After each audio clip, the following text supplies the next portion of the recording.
சொல்கிறேன் சென்னையிலேருந்து. சிம்ம ராசி பலன். சிம்ம ராசிக்கு இப்போ பார்த்தீங்கன்னா இந்த ஜூலை மாதம் எப்படி இருக்க போகுது? அந்த ஜூலை மாதம் தொடக்கத்தில் பார்த்தீங்கன்னா சூரிய பகவான் வந்து மிதுனத்தில் இருப்பார். இந்த மாத பாதியில் பார்த்தீங்கன்னா கடகத்துக்கு வருவார். ஸோ அப்போ என்னென்னாக்கா ஒரு பாதி நன்மையும் பாதி தீமையும் கலந்த ஒரு கலவையாக தான் இருக்கும். ஏன்னு நினச்சிங்களேன், கடகத்தில் அதாவது மிதுனத்தில் இருக்கக்கூடிய சூரிய பகவான் உங்கள் வாழ்க்கையில் லாபம் ஏற்றத்தை கொடுப்பார்.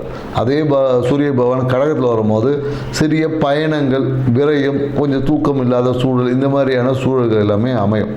ஆனால் கண்டிப்பாக அமையும். ஸோ இதுலேயே சிம்மராசிக்காரங்களுக்கு பார்த்தீங்கன்னா இந்த காலகட்டத்தில் என்னென்னாக்கா வீடு சார்ந்த விஷயம், வாகனத்தால் சிறிய பிரச்சனையை சரி பண்ணக்கூடும். வாகனத்தை இந்த காலகட்டத்தில் நிறைய சிம்மராசிக்காரங்க பார்த்தீங்கன்னா சரி பண்ணுவாங்க, இல்லை சர்வீஸ் விடுவது, இந்த மாதிரியான விஷயங்கள் நிறைய நடக்கும்.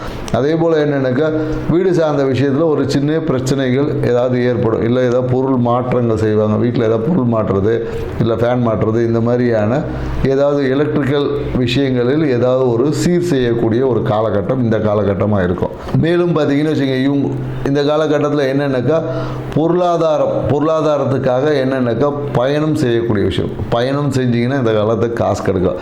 எங்கேயாவது வந்து தூரத்தில் வந்து நீங்கள் வாங்க பணம் கொடுக்குறேன் அப்படின்னு சொன்னாங்கன்னா கண்டிப்பாக நீங்கள் பயணம் பண்ணிங்க பணம் வரும். அதே போல் என்னென்னாக்கா நேரடியான பணம் வரதவே இந்த காலகட்டத்தில் நடக்காது. ஜிபே மூலயமா அந்த மாதிரி விஷயங்கள் வழியாக தான் உங்களுக்கு பணம் வரும். அதனால் நீங்கள் எங்கேயாவது நேரடியாக கூப்பிட்டீங்கன்னா கூட எங்கேயும் போகாமல் அக்கௌண்ட்டில் போட்டு விடுங்கன்னு சொன்னீங்கன்னா கண்டிப்பாக பணம் வரும் இருக்குது. நேரடியாக போனீங்கன்னா 2000 கிடைக்கும். அக்கௌண்ட்டில் வாங்கினீங்கன்னா நீங்கள் 5000 10,000 கூட உங்களுக்கு கிடைக்கிறதுக்கான வாய்ப்பு. அதனால் இந்த காலகட்டத்தில் டிரான்சாக்ஷன் பண்ணுவதை நீங்கள் ஆன்லைன் டிரான்சாக்ஷன் மூலயமா உங்களால் ஆதாயத்தை பெற முடியும் அப்படின்னு சொல்ல முடியும். மேலும் என்னென்னாக்கா தொழில் சார்ந்த விஷயத்தில் பார்த்தீங்கன்னா தொழில் சார்ந்த விஷயங்களில் சிறிய ஒரு தடைக்கு அப்புறமா உங்களுக்கு விஷயங்கள் சக்ஸஸ் ஆகும். குறிப்பாக என்னென்னாக்கா இந்த சினிமா துறையில் இருக்கக்கூடிய சிம்மராசிக்காரங்களாக இருந்தாங்கன்னா தொழில் வந்து நல்லா இருக்கும். ஒரு சின்ன தடை ஏற்பட்டு போகும். அந்த தடைக்கு நீங்கள் என்ன பண்ணலான்னா நரசிம்மர் வழிபாடு செஞ்சீங்கன்னா அந்த தடைகள் எல்லாம் நீக்கப்படும் அப்படின்னு சொல்லலாம். ஸோ மேலும் எனக்கு மனம் பார்த்தீங்கன்னா ரொம்ப ஹாப்பி மூடில் இருப்பீங்க. சிம்மராசிக்காரருக்கு மனம் வந்து மனதுக்குள்ள ஒரு இனம் புரியாத ஒரு ஆன்மீக புத்துணர்ச்சி வந்து எல்லாருக்கிட்டையும் கிடைக்கும். ஸோ அதனால் மனம் வந்து ரொம்ப சூப்பராக இருக்கும் இந்த காலகட்டத்தில்.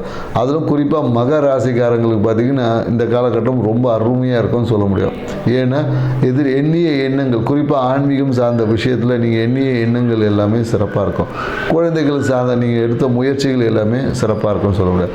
அதே போல் பூர நட்சத்திரக்காரங்களுக்கு பார்த்தீங்கன்னா இந்த காலகட்டத்தில் தொழிலில் பார்த்தீங்கன்னா சூப்பராக இருக்கும். தொழில் சார்ந்த விஷயத்தில் எப்போதும் எனக்கு தொழில் எண்ணம் மேலும் தொழிலில் இன்னும் அபிவிருத்தி பண்ணலாமா அப்படின்ற இருக்கும். ஆனால் அதுக்கான முயற்சிகள் வந்து கொஞ்சம் தடைக்கு அப்புறமா தான் கிடைக்கும்.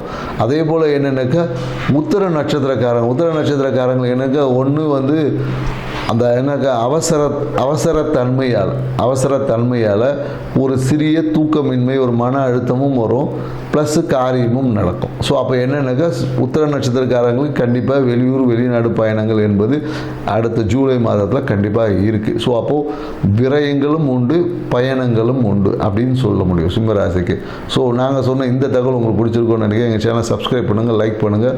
உங்களுக்கு வேறு ஏதாவது கமெண்ட்ஸ் இருந்தாலும் சொல்லுங்கள். அது சார்ந்த விஷயங்கள் நம்ம அடுத்தடுத்த பதிவில் டிஸ்கஸ் பண்ணுவோம். நன்றி, வணக்கம்.